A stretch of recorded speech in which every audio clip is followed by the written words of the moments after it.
2 घंटे की क्लास में हंसना और हंसाना जरूरी होता है, क्योंकि ये मन को आनंदित करता है और मानसिक बोझ को कम करके पढ़ाई में फोकस करने के लिए प्रेरित करता है। लेकिन हंसने और हंसाने में नैतिकता होनी चाहिए। महिलाओं के लिए डबल मीनिंग की बातें करना आपको आनंदित करता है, लेकिन मैं ऐसा आनंद देकर आपको हंसा नहीं सकता। जो गाने या किस्से सुनाकर मैं आपको आनंदित नहीं कर सकता, क्योंकि मेरा व्यक्तित्व ऐसा नहीं। मैंने अपने 38 साल की उम्र और 18 साल के टीचिंग कैरियर में जो कुछ भी सीखा उसे अपने जीवन में उतारा। उसका एक उदाहरण है कि मैं बिना बातें करे विज्ञान जैसे विषय को इतने गंभीर अंदाज में ऊपर पढ़ाता गया। किसी भी महिला के लिए दोगली बातें करना और अमर्यादित बातों के लिए बायोलॉजी से बेहतर कोई भी विषय हो ही नहीं सकता था। लेकिन मैंने अपने पढ़ाने के तरीके से इस बात को साबित कर दिया कि किसी भी विषय को पढ़ाने के लिए विचारों में फुहड़पन लाकर मनोरंजन करने की आवश्यकता नहीं होती। मैंने अपने अनुशासन और पढ़ाने के तरीके से आपके जीवन में छोटे छोटे बदलाव किए हैं जिसे अभी आप नहीं समझ पाओगे। महिला के मासिक चक्र और जनन तंत्र को पढ़ाकर मैंने आपके विचारों को इस प्रकार से साफ किया है कि आप अब इस पर निसंकोच इस विषय पर अपने दोस्तों, परिवार और समाज में सभ्य अंदाज में इस विषय पर खुलकर बात करने की स्थिति में आ गए, जो उनमें जागरूकता का काम करे। मेरे 2 घंटे बोर्ड के इस्तेमाल करने की कला, 2 घंटे के समय को इस्तेमाल करने की कला और पढ़ाने के लिए मेरा डेडिकेशन और साइंस जैसे रोचक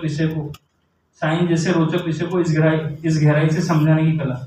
अगर आप इसमें आनंद ढूंढते और इसका मनोरंजन उठाते तो इससे ज़्यादा आनंदित करने वाला कुछ भी नहीं था, और ये शायद आपके जीवन में अनेक बदलाव भी ला सकता था।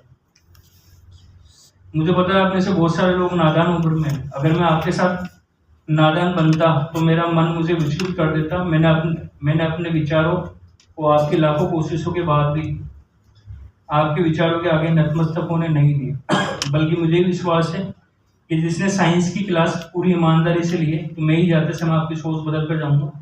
मुझे पता है आप में से अधिकांश लोग मुझे नापसंद करते हैं, जिसके अनेक कारण हैं।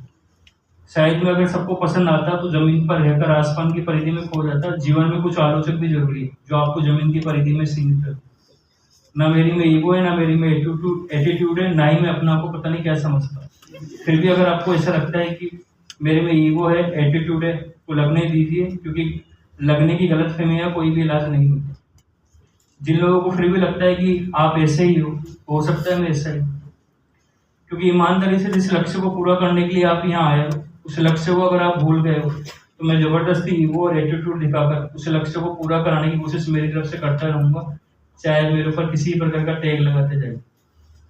विचारों में सभ्यता लाइए, महिला पात्र को आपके मनोरंजन का हिस्सा ना बनने दे। इसके लिए अपने अंदर बदलाव कीजिए और यकीन मानिए आप साइंस को सबसे बेहतरीन तरीके से सीखें।